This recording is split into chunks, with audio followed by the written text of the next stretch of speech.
Welcome back, everybody, to me talking about the Malazan Book of the Fallen, Deadhouse Gates, Book 4, Deadhouse Gates, Part 2 of all of this rambling.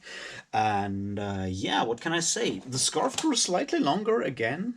I feel like showing you this every time gets kind of lame at this point because it's so, this, like, yeah, it grew like another, I don't know, this long.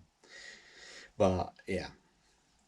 Anyway, I feel this will be done at the end of Deadhouse Gates, and with Memories of Ice, we're gonna start into something new and glorious. I have the wool. Well, it's at my neighbor's because the mailman dropped it off there.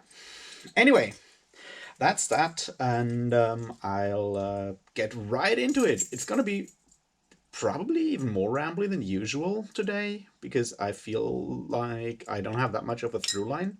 Anyway, let's go and do this. Cheers.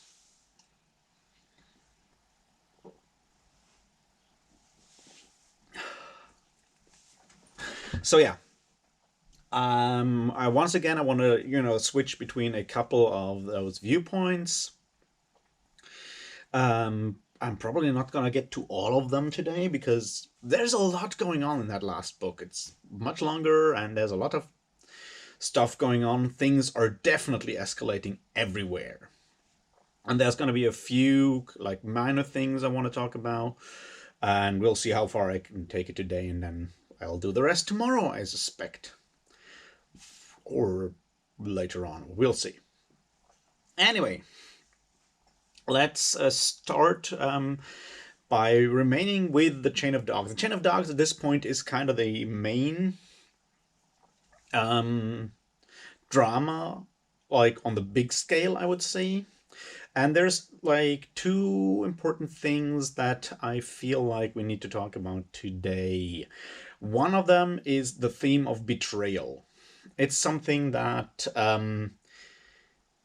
I've said before, I think, is like super important within military fantasy, military fiction in a way. I suspect it is also an issue that arises with actual members of the military, soldiers, probably also policemen, but I am obviously none of those, so I can only like give like an outside view on that. But the idea that a soldier is doing the right thing and will be betrayed by the people he's fighting for, or even his officers at the first opportunity, is something that you find in a lot of this military fiction, whether it's the Black Company or it's Malazan at this point. It's something that is very much set in there, and there's either the idea of having very incompetent commanders, which you kind of see in here in Deadhouse Gates with a Pomqual in Aaron, and then there's the idea of the people that you as a soldier have sworn to protect, like stabbing you in the back at every opportunity, not recognizing, not valuing the sacrifices you make for on their behalf. And obviously the situation here is that's the Council of Noblemen, and in the refugees group, still acting that way. And when we come to that next river crossing, that's obviously where it becomes very, very open when Corbolodom offers to actually let the people go over first, which he obviously didn't mean to because he wanted to kill all of those people and so forth. And the Council of the Nobles trying to go behind the back of the actual army fighting for them, and betraying them in this regard and not valuing their sacrifice, obviously. We have, of course, the slightly more sympathetic nobleman, Tomlit, who then warns the others, who warns the army, Coltrane, and the others that the noblemen have decided to just run over because they brought in another messenger from Corbolodom because they had been in secret communication with the enemy. And while this is obviously not unrealistic, in real world history you also have this kind of behavior all the time, obviously. that rich elites try to cut deals with and avoid more pain and more like actual risk to their possession, mostly their possession and their lives, while not caring about anything else. That's something that is, you can probably find enough examples in real world history if you want to. My issue, maybe not issue, but I said before that I feel that in some situations the characters of the noblemen are kind of slightly over the top, drawn over the top here in this Deadhouse Gates. And I have these kind of mixed feelings of perpetuating the idea of soldiers being unwitnessed and betrayed by the people they fight for. I feel that that is a dangerous myth to or not myth, but a dangerous motif to keep and to perpetuate in literature as well.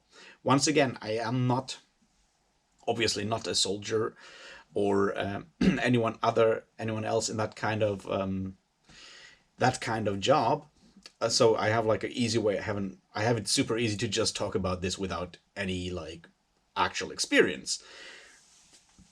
I just fear that making betrayal by the people you are sworn to defend and them not valuing the sacrifices you make on their behalf is a dangerous motif, because it kind of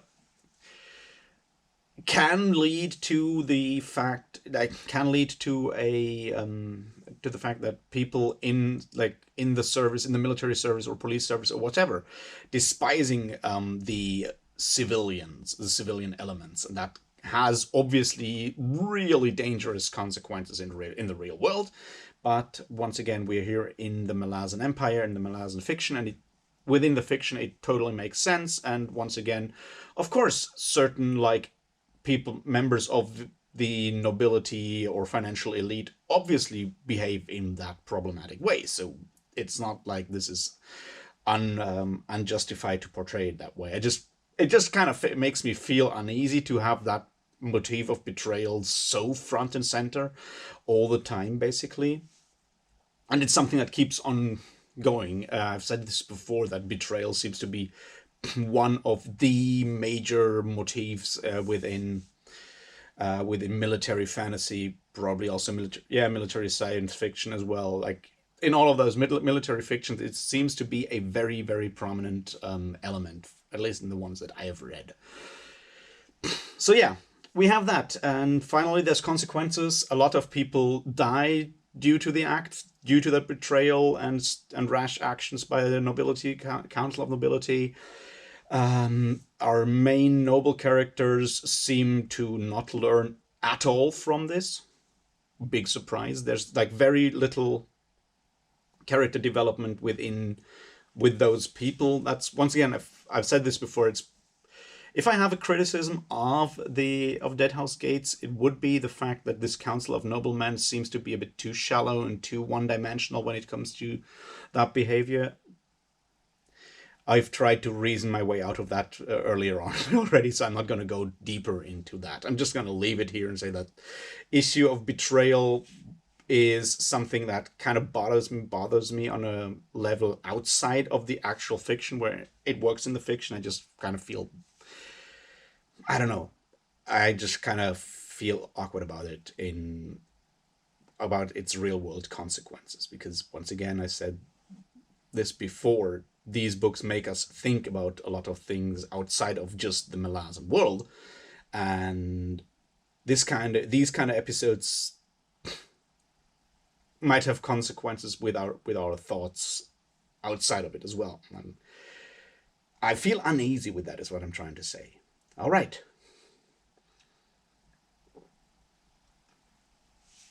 Now we come to something darker. Yes, even darker. We have the idea of Corporal List having these dreams sent him by that Jaghat about the Talan Imas pursuing and killing the Jaghat in that war. and we kind of realize how brutal, inhuman, and so forth they are. And there's a quote where Daika asks List for a reason, and he's like, "Pogroms need no reason." That part in there is one of those situations where you have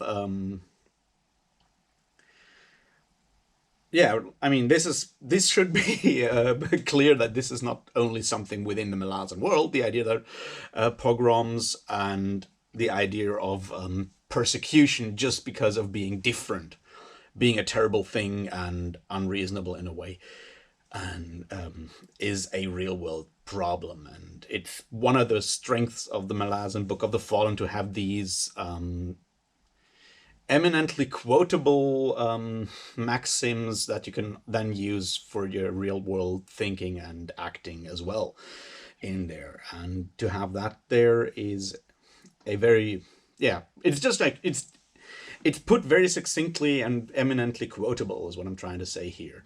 I also find it interesting. You have this basically this parallel of the Chain of Dogs with the retreat of the Jagad. There, the persecution, the relentless persecution by a different by a different foe, of course, because the ones like in the past it was the Talane Mas, and now it's the rebel army.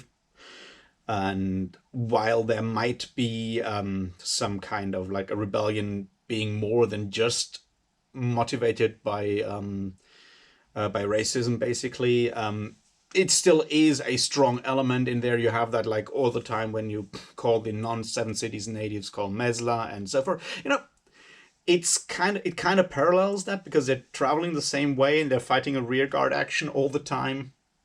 They're also defensive fighters in this way there because they try to protect the refugees. So that parallelism is very is just well done and very poignant in a way, because it kind of shows that some things just never change basically, and it's one of those lessons that I've spoken of before that you have in the Malazan Book of the Fallen, how history repeats itself in a way, how history happens again and again, and people are not always aware of that. But yeah, it's just very strong in there. Another thing that I kind of thought of today while reading about the Chain of Dogs, and this is not a very good analogy, but I don't know. It came into my mind, so I'm going to put it out there because why not? This is my video, right? And that's I was thinking about the idea of how unrealistic or realistic the idea of the Chain of Dogs is, and you have them traveling for months across country, being harried by these tribes and so forth. And then I remembered my history studies and like, well, there's kind of an example that is obviously very different because there's not like a large group of refugees with the soldiers there. But if any of you have ever read the Anabasis or Anabasis by Xenophon, if not, go and do that. It's actually a good book, a very good book, actually. And that's Greek history. And you have 10,000 Greek soldiers, mercenaries, being hired by a pretender to the Persian throne, Cyrus the Younger. And they march with him into Persia, the Persian Empire at the time. There's a decisive battle. They win that battle, but unfortunately, or fortunately, we don't know, the pretender, Cyrus, on which side the mercenaries have fought, dies during that battle. They're basically trapped in the Persian Empire and need to fight their way home from there to Greece, these different Greek city-states where those mercenaries come from. And the story is basically exactly that. You have an army of 10,000 Greek mercenaries traveling all the way from Persia to the Black Sea coast, through mountains, being harried by all kinds of different tribes of all kinds of people that live on that way. It's, for Greek history writing, it's extremely well written, especially when you compare it to other stuff that Xenophon wrote. Don't get me started on the Hellenica. That's not so good. But this one is really well written.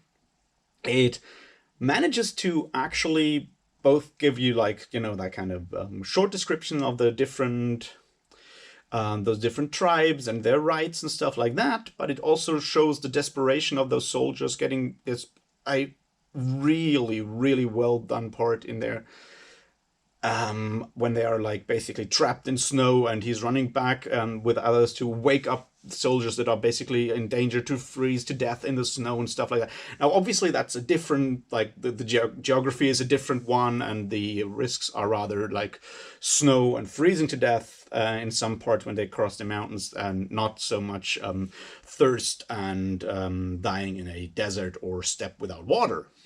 But the whole idea of having an army constantly harried, traveling across country for an extremely long distance is something that you find there as an example in real world history. And I'm just like, as I said, if you haven't read it and if you feel like reading some actually interesting, fun, gripping historiography, and we all know about historiography at this point, then why not read that one? Also, the parallel there is that Xenophon, that Greek historian,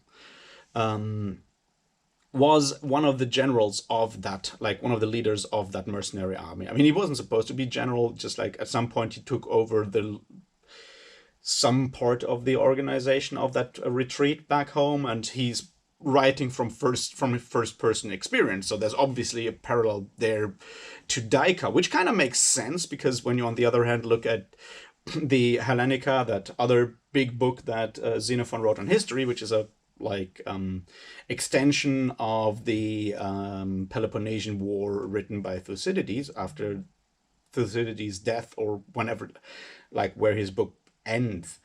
And the Hellenica is thought to be extremely dull, and from the bits that I've read, I can kind of second that. And when you in the Malazan world, when you look at it, you have always these jabs at Daika's imperial historian histories writing being rather dull and dry up to that point. So there's a parallel there that I might just imagine in there. But anyway, go read the Anabasis if you get the chance. It's actually worth it. It's not too long either, so I don't know. Might be something. And if not, I've just made a stupid excursion, but you're expecting that from me, aren't you? All right. What was the next thing I wanted to talk about?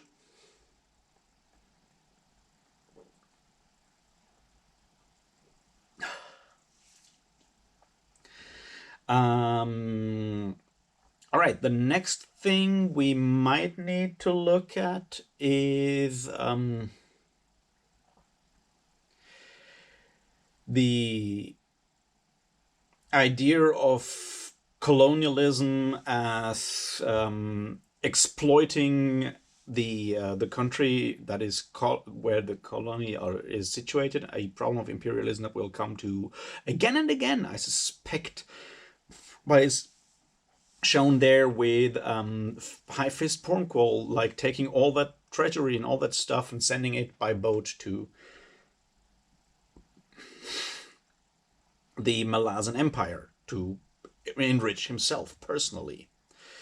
And unfortunately, that once again is a rather realistic depiction of how a lot of colonial officials used their postings to press as much out of their country, like the region they were supposed to administrate for the time that they were there, and personally enrich themselves. That's kind of that's a general thing, and it's depicted here in a way that at this point, and this is, I guess, the interesting part there is that right now, well, there were some mentions of how it was a systemic thing when you have those nobles dictating policy, making sure that import and export taxes are the way they want them, and so forth.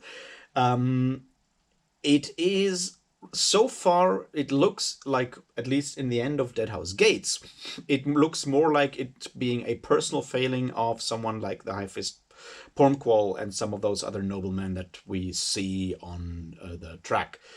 It does not yet show whether this is a systemic thing or just a personal issue. We will have to wait for further books to see if Stephen Erickson has more to offer on that topic. Well, we'll see. What else is interesting about Kalam's travels from Aaron to finally Malaz Island, because it's not going to be Unter at this point? Well, as I said, you have this whole idea of personal betrayal and kleptocracy there, which is good, is well executed, is what I'm trying to say there. You have the idea of this like mind fuck sorcery going on that Salk Elan, also known as Pearl at this point, kind of uses, which I found done very well, because the way it kind of actually ends up within, like, in the language Erickson uses, it kind of gives that slightly feverish, fever dream-like quality to that narrative on that boat once the attack of the pirates is done. You have that. I felt that the way Kalam apparently feels is portrayed very well in the prose there. I'm just gonna drop that here, and that's about that bit, I guess. What else did I want to talk about? We definitely need to talk more about Felicin, but I'm not ready for that yet. Mapo and Icarium. And there's a lot to unpack there, and I'm not sure if I can actually do it justice today. I'll probably come back to it with a final wrap-up of Deadhouse Gates, I suspect.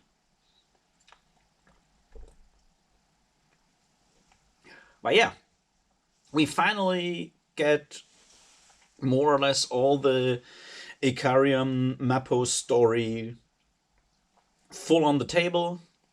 Mapo actually breaks down and tells Icarium about his past. Icarium decides that he needs to sacrifice himself and give himself over to the Azath to end this threat to the world that he is, because Icarium is in this situation a very noble character. We see it breaking Mapo, who has to struggle with that loyalty between being a good friend to Icarium and at the same time always lying to him and so forth. And now he has stopped lying to Icarium and told him the truth. Icarium has decided to actually end, like, for all practical purposes, end his life, and thus depriving Mapo of both his one and only friend in life at this point, and his purpose in life. Because what's Mapo's purpose outside of walking around and being friend and companion to Icarium? Nothing. And that anguish that Mapo feels there is really, really poignant. And in the end, he decides that friendship is more important than ending that threat to the world, which apparently Icarium is. So he actually carries Icarium into the house, into Tremolo, and does not give him up to the Azath. And how that will how that will influence his further life is something that will be interesting to watch, to see how the Nameless Ones, who apparently are servants of the Azath at this point, how they, if they are still around, how they will react to the fact that he has apparently betrayed his oath there and put friendship above duty. Yeah, that will be interesting to see. And once again, this is what I said before, this idea of loyalty and how to keep personality and keep a sense of self and identity going in the face of duty. That's another one. Like, Mapo has struggled hard with that, and he has finally, at this point, he has decided to put his own humanity his flawed humanity, because obviously this decision is deeply flawed and he's aware of that, to put that above duty and loyalty to a cause that might also be problematic. We have that situation with Ikariam's dream, where Ikariam, in Ikariam's dream, it's the Nameless Ones who have destroyed Mapo's hometown to give him a reason to go with Mapo, and with Ikariam, to give Mapo that reason. And if that's the case, then is there any, like, how does that impact that loyalty? So see, that's another one of those situations where people have to choose between ideals, duties, and their identity and humanity, and Mapo has chosen humanity at this point. Yeah, that was that. And I feel I've almost rambled enough for today. I'll see you tomorrow with maybe the final thoughts on Deadhouse Gates. I suspect I will be done with it later today, so that sounds reasonable. And then tomorrow there will be other projects, like carrying around tons of vinyls, because they'll hopefully arrive tomorrow.